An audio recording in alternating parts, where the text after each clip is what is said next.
अस्सलाम वालेकुम। उम्मीद है आप लोग खैरियत से होंगे।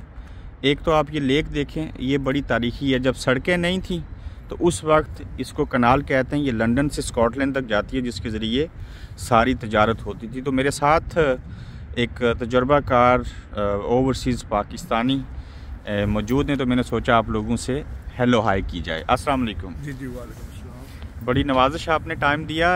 नाम जानना चाहता हूँ आपका। मेरा नाम खलीकुज़्ज़मान है। कब आए बरतानिया? 1970 में। मैंने लेक के बारे में, कनाल के बारे में जो कहा वो दुरुस्त है? बिल्कुल सही बात है। तो आज सड़कें बन गई हैं, हवाई जहाज़ चल गए, ये सारी चीज़ें हुई। 1970 में अगर आए तो यकीनन 15 साल के आप हुए होंगे एटलीस्ट, यस। कैसे आना हुआ बरतानिया? बच्चों में कैसा लगा ये मुल्क? डिसिप्लिन वाले से बहुत प्यारा है। बहुत चीज़ें इधर सीख सकते हैं। ये इधर जो एडवांस है, हर एक चीज़ एडवांस है। तो 70 में जब आ गए थे तो आपने भट्टो साहब का दौर देखा, आपको शऊर था, उन चीज़ों को समझते हैं। बिल्कुल। ये बरतानिया आपकी नज़रों के सामने डेवलप हुआ जब एक कमरे में 25 लोग रहते थे और टॉयलेट भी वहाँ नहीं होती थी। हम वहीं खड़े हैं। बिल्कुल, हमारा शऊर नहीं है, वजह सारी है। तालीम हमारे पास बहुत कमी है। ये जो हमारे जो लीडर है, ये ख़ास हमें तालीम नहीं देते। ना स्कूल बनाते हैं, ना यूनिवर्सिटियाँ बनाते हैं, ना कोई और हमारे लिए काम करते हैं ताकि हमें शऊर आए, बच्चे पढ़ें और एडवांस चलें। कसूरवार कौन है? कसूरवार एक्चुअली तो मैं तो लीडर को देखता हूँ कि जो हमें शऊर देते हैं। शऊर देते हैं। इस वक्त तक और इससे पहले तक पाकिस्तानी सियासत के साथ जुड़े रहे? बहुत कम मैं रहा हूँ सियासत के साथ, कि मैं इन पर यकीन नहीं रखता हूँ। ये आज और बोलेंगे, कल और बोलेंगे। कुछ तो पसंद होगा ना, खासकर भुट्टो, यस, मगर आज का लग रहा है तो वो इमरान खान है। पहले भट्टो साहब के साथ थे पीपल्स पार्टी में, आज इमरान खान को पसंद करते हैं। बिल्कुल सही बात। इमरान खान साहब को दूसरा भट्टो समझते हैं या उनसे बेहतर समझते हैं? तकाबली जायजा क्या लेंगे? मेरे ख्याल है इमरान खान भुट्टो से भी बेहतर है। कैसे? कि उसने हम सबको शऊर दिया है। जो उसने चीज़ें बताई हैं वो सच्ची हैं। वो खुद करप्ट नहीं है। और आपको मालूम भी है कि अगर खासकर यूरोप में अगर देखें तो इमरान, एक बच्चे से पूछें वो भी इमरान को जानता है। वो भी जानता है। लेकिन पाकिस्तान के अंदर इमरान जैसा शख्स जो है वो 3 केसों में, इद्दत में निकाह, साइफर केस, चीज़ों में 24 साल सज़ा होगी। अभी थोड़ी देर बाद जब आप बात मुकम्मल करेंगे एक और सज़ा हो जाएगी। ये क्या है? ये मेरे ख्याल में खामखा उसको तंग कर रहे हैं। ये कोशिश ये कर रहे हैं कि किसी तरीके से वो एंड्स अप हो जाए। छोड़ दे मुल्क, छोड़ दे, सियासत छोड़ दे, सियासत छोड़ दे, भले दुनिया छोड़ दे। वो इनकी कोशिश तो यही है, मगर इंशाअल्लाह वो कामयाब रहेगा। इंशाअल्लाह वो कामयाब होगा, लेकिन इंशाअल्लाह से तो सिर्फ बात नहीं बनेगी ना, अवाम का भी तो कोई हक है ना।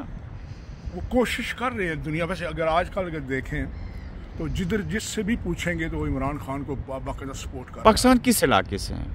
मैं रावलपिंडी से, डिस्ट्रिक्ट रावलपिंडी, राजपूत कबीले से हैं। जी जी बिल्कुल। अब अगर आप पीटीआई में हैं तो आपके गांव के और कबीले के लोगों का क्या हाल है?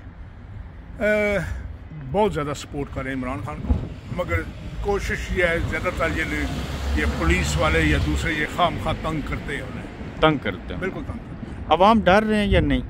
अवाम डरते हैं इसलिए कि पुलिस वाले, आपको मालूम है कि करप्शन है और पुलिस वाले पकड़ने से पैसे खाते हैं।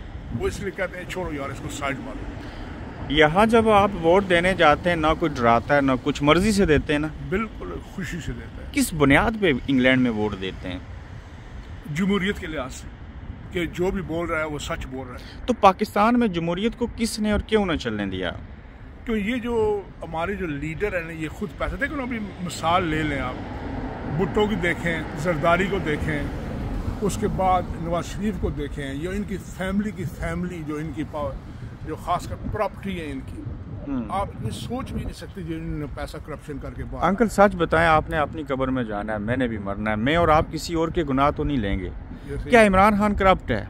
बिल्कुल नहीं। जो शख्स खैरात मांग के कैंसर अस्पताल बना दे 3, जो अवाम की खिदमत करे, लंगर खाने खोले, सेहत कार्ड बना दे, उसे क्या लगे करप्शन के साथ? बिल्कुल सही बात। लेकिन उसको करप्शन में ही सजा हुई। नहीं, ये वैसे झूठे इल्ज़ामात हैं। इंशाल्लाह ये सच निकलेंगे, सामने आएंगी, चीज़ें आ रही हैं। मैं और आप अगर पहली शादी करें, दूसरी करें, तीसरी करें, इद्दत में निकाह वाला मामला हो, पता चल जाए, फिर इस्लाह कर लें, ये सज़ा तो अल्लाह ताला मरने के बाद कब्र में देगा ना। बिल्कुल। ये अदालतें कौन होती हैं फिर? ये सही बात है, ये जज भी बिके हुए। ये सब बिके हुए और तमाम ये जो काम हो रहा है जो हमारे नज़रिए से हम देख रहे हैं सामने आ रहा है, सबको मालूम है कि तमाम ये। कभी सोचा था ऐसे होगा पाकिस्तान में? नहीं। कितने % यकीन था या सोच थी कि ऐसा कभी हो सकता है? मैं तो ये सोच भी नहीं सकता था जितना खासकर इमरान ने दुनिया का शऊर दिया है। शऊर दिया, दलेर है, बहुत दलेर है। आप पाकिस्तान में होते तो किसको वोट देते? मैं तो इन जो बातें सुन रहा हूँ ज़रूर इमरान खान है। 8 फरवरी को क्या होगा? इंशाल्लाह इमरान खान आएगा। इमरान खान इलेक्शन हो जाए, लोग वोट देंगे, धांधली हो जाएगी, उसको आगे नहीं आने देंगे, लेकिन वो हार के भी आपको लगता है जीत गया है? बिल्कुल, वो जीता हुआ है कि हर एक दिल में बस रहा है। वो इलेक्शन होने से कबल, लड़ने से कबल, वोट लेने से पहले जीत चुका है। बिल्कुल जीत चुका है। ये इमरान खान आखिर अंकल डरता क्यों नहीं? आप अपने तजर्बे से बताइए। मेरे नज़रिए में ये खासकर इसने सारी ज़िंदगी यूरोप में गुजारी है और ज़िंदगी गुजारने के बाद उसके बाद ये हाई एजुकेटेड है ऑक्सफोर्ड यूनिवर्सिटी का। एटलीस्ट उसके पास नॉलेज तो है जो बात कर रहा है। और डरता इसलिए नहीं है कि उसको मालूम है कि मरना एक दिन मरना है, ताकि नाम तो कमा कर जाए। यानी कि पैदा हो गया, मरना ही है और तो कुछ है नहीं है। तो वही नहीं डरेगा ना जिसकी आखिरत की तैयारी है। बिल्कुल सही, जो हलाल खाता है। बिल्कुल सही। 8 फरवरी के हवाले से, इलेक्शन डे के हवाले से देखने वालों को क्या कहेंगे, पाकिस्तानियों को, आम पाकिस्तानियों को? मेरे ख्याल में मैं तो यही कहूँगा कि देखो जो हक सच पर है उसकी सपोर्ट करो। उसकी सपोर्ट करो। बहुत शुक्रिया आपका। Thank you. Thank you.